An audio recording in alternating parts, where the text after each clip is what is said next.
চলো আজ বানাবো ফুলকপি আলুর তরকারি, নিরামিষ ফুলকপি আলুর তরকারি। কড়াই তেল দেওয়া হয়ে গেছে, দিয়ে দিলাম ফুলকপি।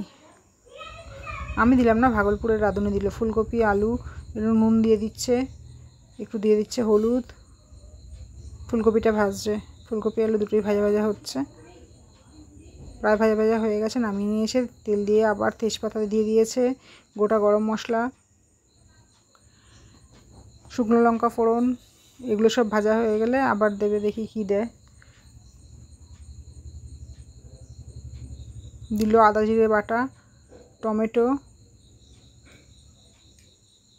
একটু নুন, হলুদ দিল, একটু কাশ্মীরি লঙ্কার গুঁড়ো।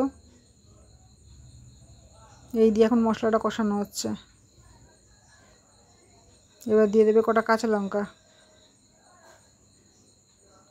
মশলাটা এখন ভালো করে কষাচ্ছে। দিল এক ফোঁটা জল, মশলাটা নিচে ধরে যাচ্ছিলো, তাই না একটু জল দিল। জলটা দিয়ে আবার মশলা কষানো হচ্ছে। কাঁচা লঙ্কাও দিয়ে দেওয়া হয়েছে। মশলাটা ভালো করে কষিয়ে তবে এবার দেওয়া হচ্ছে ফুলকপি আলুটা।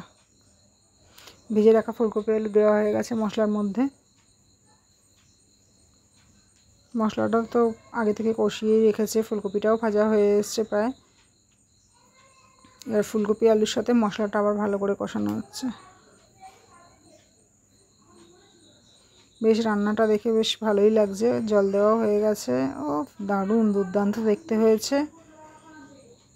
খেতে কেমন টেস্ট হবে বুঝতে পারছি না, ভাগলপুরের রাঁধুনি তো। অল্প সামান্য একটু ফুটে উঠলেই নামিয়ে নেবে, কেন সেদ্ধ করা আলু ফুলকপি দুটোই সেদ্ধ হয়ে আছে, বেশ ভালো করে ভেজে রেখেছে। তরকারিও হয়ে এসছে, এবার দিয়ে দিচ্ছে ধনেপাতা। ফুলকপি আলুর তরকারি, নিরামিষ ফুলকপি আলুর তরকারি একদম রেডি। বেশ গায়ে মাখা ফুলকপি আলুর তরকারি। ফুলকপি আলু নামানো হয়ে গেছে। আজকের মতো ভাগলপুরের রাঁধুনির ফুলকপি আলুর তরকারি রেডি।